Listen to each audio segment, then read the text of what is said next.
빅토르 위고가 제일 재미있었어요. 하나님에 대해서도 더 많이 안 것 같아서 적극적으로 자기 참여하면서 발표하는 게 굉장히 기특했고, 문학 작품을 통해서 우리가 어떻게 삶을 살아야 되는지 그런 보는 눈들이 조금 더 아이들이 책을 읽고 스스로 사고하고 또 판단하고.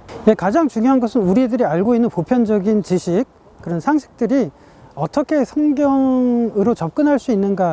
기도를 하니? 자유로운 생각과 토론으로 자신의 생각을 이야기하고 신앙을 고백하는 아이들. 이건 바로 박양규 목사가 추구하며 지도하는 교회 학교의 모습입니다.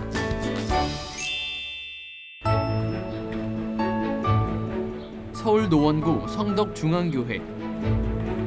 아이들의 즐거운 발걸음이 이어지는 곳.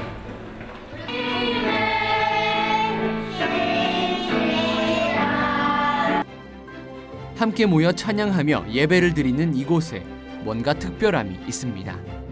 저희 교회에서는 95년도부터 해왔던 그런 세대통합 예배와 또 박 목사가 새롭게 시도하는 요즘의 교육과 예배가 앞으로 새롭게 융합되면서 지금 우리가 갖고 있는 숙제를 어느 정도 해결할 수 있지 않을까, 이런 기대를 가져봅니다. 일단 이런 인문학을 고민하게 된 것이, 아이들이 교육 컨텐츠를 선택할 수 있는 권리가 없잖아요, 요즘. 철저하게 부모님들에 의해서 교육이 이루어집니다. 이런 부분들을 사실 임상실험을 했던 것이 한인교회를 섬기면서 시작을 했었는데, 그때 취지는 아이들에게 이민사회였기 때문에 아이들에게 집에 있는 한글로 된 책들을 읽히는 것에서 시작을 했고, 그리고 그 인문학을 바탕으로 성경의 내용을 접근할 수 있는 이런 고민들을 해서 그렇게 시작을 했었습니다. 그랬더니 단기간에 결과가 나타나진 않았지만 1년이 지나고 2년이 지나고 3년이 지나면서 아이들의 사고력, 그리고 믿음, 표현력들이 굉장히 말할 수 없이 발전해가고 변해가는 모습을 보게 되었습니다. 밤마다 이렇게 돌아다니는 이런 병을 앓게 됐어요. 그리고 걷지 못하는 클라라는 어떻게 됐죠? 걷게 됐습니다. 그러면서 행복한 결말로 끝나요. 그러면 여러분들, 슈피리가 우리 어린아이들에게 이 클라라의 할머니를 통해서 주고자 하는 메시지가 무엇일까요? 가장 중요한 것은 우리 애들이 알고 있는 보편적인 지식, 그런 상식들이 어떻게 성경으로 접근할 수 있는가, 그 부분이 가장 중요한 내용이라고 생각을 합니다. 그래서 성경하고 관련이 없는 부분들은 다루지 않고요, 오히려 성경적으로 접근할 수 있는 가능성들이 있다면 그 부분은 음악이든 미술이든 역사든 과학이든 어떤 분야든지 좀 두루 섭렵을 했던 것 같습니다. 그리고 아이들에게 관련된 책들을 읽히고 사고하게 하니까 처음에는 그런 부분들이 결과로 나타나지 않지만 한 달이 지나고 6개월이 지나면서 아이들 생각들이 많이 변하는 것을 경험을 하게 되었었던 것 같아요. 아이들이 변하고 있다. 시간이 지나면서 아이들의 변화를 경험했던 건 박양규 목사만은 아니었습니다. 저희 교회 주일학교에서 매주 한 권씩 책을 읽는 그런 시간이 있는데, 저희 아이들이나 부모 입장에서 봤을 때 굉장히 유익하고 또 너무나 감사한 일이죠. 아이들을 만나러 가는 시간. 박양규 목사에게 이 시간은 그 무엇보다 가장 기다려지고 기대되는 때입니다.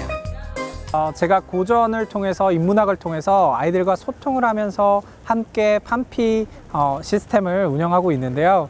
책을 통해서 같이 배워가고 토론하고 소통하고 이런 가운데서 하나님에 대해서 더욱더 좋게 알려줄 수 있는 기회가 되는 것 같아서 매우 긍정적으로 생각하고 있고요. 책 못 읽을 거야 뭐 이런 식으로 얘기를 했대. 근데 할머니가 읽을 수 있어 라는 식으로 생각을 바꿔줬지. 만약 고민이 있다면 그것을 계속 숨기거나 혼자 끙끙 앓지 말고 하나님께 진심으로 기도하라고 알려주는 것 같다. 자, 여준이가 고민이 있거나 속으로 끙끙 앓았던 적 있나요? 고민이... 아니요. 있어서 때릴 거야. 때론 크게 웃고 그러다 이어지는 대화 속에 진지한 시간. 경직되지 않은 자유함 속에 아이들은 세상을, 하나님을, 그리고 나를 만나는 소통을 배워갑니다. 믿음 노트를 하면서 더 많은 지식을 쌓게 된 것 같고 하나님에 대해서도 더 많이 안 것 같아서 되게 좋은 것 같아요. 성경 말씀도 좀 더 잘 이해되고 더 읽게 됐어요. 여러 작가들이 쓴 여러 가지 문학 작품을 읽으면서 그 안에 있는 작가가 전하려는 뜻도 알아볼 수 있고 그 시대의 교회의 상황이나 상황 배경들 여러 가지를 찾아내는 것도 정말 재미있어요. 무엇이 아이들을 달라지게 하는 것일까? 무엇 때문에 아이들은 변하고 있는 것일까?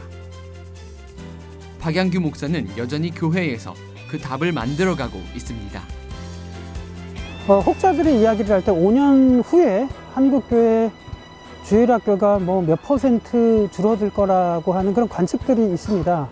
그런데 중요한 것은 관측보다도 훨씬 더 중요한 것은 몸을 던져서 이런 흐름들을 막아내는 어떤 고민들 그리고 힘을 합치는 그런 부분들이 있어야 되지 않을까 생각을 하고 교회들마다 아이들의 숫자가 줄어가는데 그렇지만 학원들은 많이 몰리잖아요. 아이들이 필요로 하는 곳에는 어느 곳에는 아이들이 있습니다. 그래서 교회 학교가 이제는 다시 한번 아이들을 위해서 예수님을 제시할 수 있는 그런 심각한 그런 고민들을 하지 않으면 한국교회 미래는 없다고 저는 생각을 합니다. 그래서 우리 주일학교가 빨리 회복이 되고 아이들이 교회를 통해서 예수님을 만나고 하나님께서 귀하게 사용하시는 믿음의 일꾼들이 되는 것이 바로 제가 지금 하고 있는 기도 제목이고요. 저는 아마 평생 이 일에 몸을 던질 것 같습니다. 교회에 희망이 없다고 말할 때 그 자리에서 다시 씨를 뿌리는 사람으로 살아가고 있는 박양규 목사. 교회 교육을 통해 삶과 신앙이 분리되지 않고 삶 속에서 예수님을 알아갈 수 있도록 지도하는 그만의 특별한 교육이 주님의 사랑을 경험하고 만나는 소통의 장으로 쓰여지길 간절히 바라고 있습니다.